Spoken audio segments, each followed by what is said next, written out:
आज हम आज़ादी दिवस मना रहे हैं, लेकिन यह आज़ादी हमें उपहार में नहीं मिली है। इसके लिए एक लंबी यात्रा करनी पड़ी है, आज़ादी की यात्रा।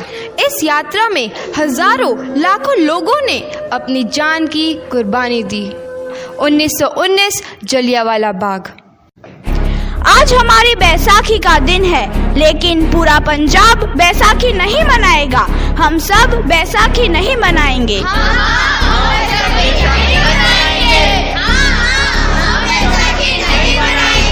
जब तक हम अंग्रेजों को भारत से बाहर नहीं निकाल देते, पूरा पंजाब बैसाखी नहीं मनाएगा।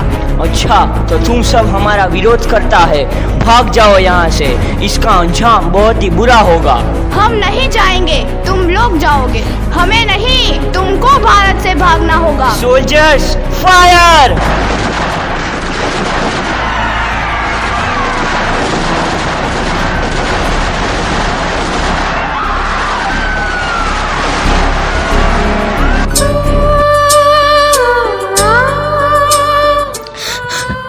ज़मीन हमारी, ये धरती हमारी, ये खेत हमारे। अभी थोड़ी देर पहले हमारी ये फसलें लहरा रही थी, पर इन अंग्रेज़ों ने हमारी फसलें बर्बाद कर दी। इन अंग्रेज़ों ने एक ही झटके में इन सब फसलों को काट दिया। अंग्रेज़ों, तुम्हारे इस अत्याचार से हम डरेंगे नहीं। इस अत्याचार का बदला लेकर रहेंगे। हम आज़ादी लेकर रहेंगे। जलियांवाला बाग हर हिंदुस्तानी की आंख नम कर गया। इस कांड में कितने मासूमों की आहुति चढ़ गई, इतनी हैवानियत से इंसानियत कत्ल कर दी गई। जलियांवाला बाग के हत्याकांड ने आज़ादी की आग में घी देने का काम किया। मासूम औरतों, बच्चों की दर्द भरी चीखें और सिसकियां इनकलाब का गूंज बनकर उभरी। लाला लाजपत राय, भगत सिंह, राजगुरु, सुखदेव सरीखे क्रांतिकारियों ने भारत की इस जमीन से विदेशी दरिंदों को निकाल फेंकने के मंसूबे मजबूत कर लिए। 8 अप्रैल 1929 लाला लाजपत राय के नेतृत्व में साइमन कमीशन के खिलाफ एक भारी जुलूस निकाला गया। साइमन कमीशन वापस जाओ! साइमन कमीशन वापस जाओ! साइमन कमीशन वापस जाओ! साइमन कमीशन वापस जाओ! साइमन कमीशन वापस जाओ! Simon commission go back! Simon commission go back! Simon commission go back! Simon commission go back! बेवकूफ इंडियंस, तुमको हमारी बात समझ में नहीं आती। Stop this! Simon commission go back! नहीं मानता। आई से स्टॉप दिस!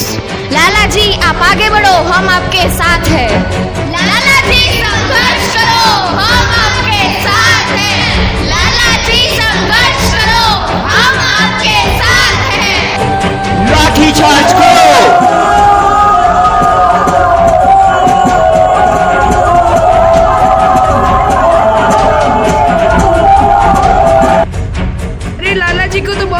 चोट लगी है, उनका सर फट गया है। मेरे शरीर में लगी एक एक लाठी अंग्रेजी सरकार के कफन में कील का काम करेगी। ये आज़ादी की लड़ाई रुकनी नहीं चाहिए। ये जिम्मेदारी मैं तुम सबको सौंप कर जा रहा हूँ। लाला लाजपत राय की दर्दनाक मौत के बाद भगत सिंह, सुखदेव, राजगुरु वतन के इन मतवालों के खून में ऐसा उबाल आया जिसका सामना करना अंग्रेजी सरकार के लिए मुश्किल हो गया। अंग्रेजों को करारा जवाब देने के लिए स्कॉट और सैंडर्स को मारने की रूपरेखा रची गई।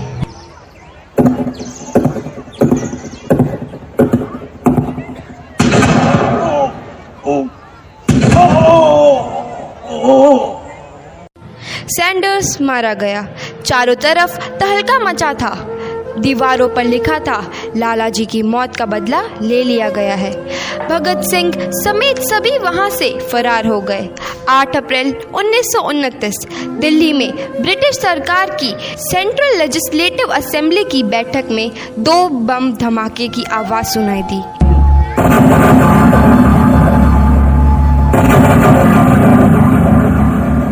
धमाकों ने अंग्रेजी हुकूमत को हिला कर रख दिया। इस घटना को अंजाम देने वाले भगत सिंह, राजगुरु और सुखदेव ने अपने आप को अंग्रेजों के हवाले कर दिया। 1930 को अदालत ने अपना फैसला सुनाया। मुलजिम भगत सिंह, मुलजिम राजगुरु, मुलजिम सुखदेव को दफ़ा 121 और दफ़ा 302 के तहत ये अदालत तीनों को मुजरिम करार देती है और इस गुस्ताखी के लिए ये अदालत इन तीनों को सजाए मौत की सजा सुनाती है। सरफरोशी की तमन्ना अब हमारे दिल में है, देखना है जोर कितना बाजुए कातिल में है। उत्तर की हाल है तेरा? मैं चंगा हूँ माँ, फिक्र करने की कोई गल नहीं। पुत्र, मेरा दिल तेरी तरह पत्थर दिल नहीं होगा। तेरी ये गला सुन के मेरा कलेजा फटे जा रहा है। माँ, मेरा दिल कोई पत्थर जैसा नहीं है, एक वतन परस्त का दिल है जो मेरे देश प्रेम के जज्बे नू ताकत देता है। बेटा, मेरा लाल। माँ, आज मेरी तपस्या पूरी होने जा रही है। जे तू रोई तो मैनू तकलीफ होइया। सोच, तेरा पुत्र आज शादी करने वास्ते जा रहा है। फर्क केवल इतना है, वो घोड़ी पर नहीं फांसी पर चढ़ने वास्ते जा रहा है। आज तू क्रांतिकारी की माँ है, कल तू एक शहीद की माँ होगी। माँ। पुत्र भगत, तू इतनी छोटी उम्र में हम सबको छोड़ के चला जाएगा? तूने जिंदगी में देखा ही क्या है पुत्र? मैंने अपनी माँ देखी है, जिसने मुझे एक ही बात बताई है कि बेटे, अपने देश के लिए एक बार मरना 100 बार जन्म लेने के बराबर होता है। अच्छा माँ, अब आशीर्वाद दे, आखिरी बार विदाई लेने का समय आ गया है। भगत, मेरे लाल।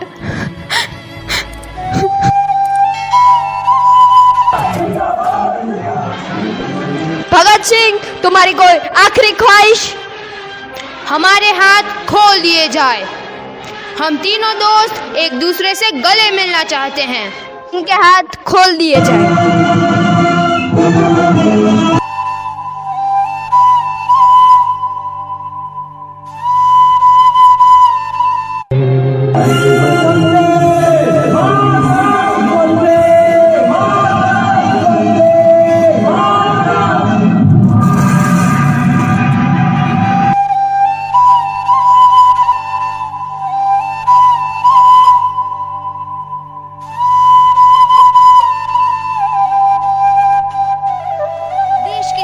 नौजवान के मन में आज़ादी की नई उमंग हिलोरे लेने लगी। अंग्रेजों भारत छोड़ो का नारा जोर पकड़ रहा था। सबने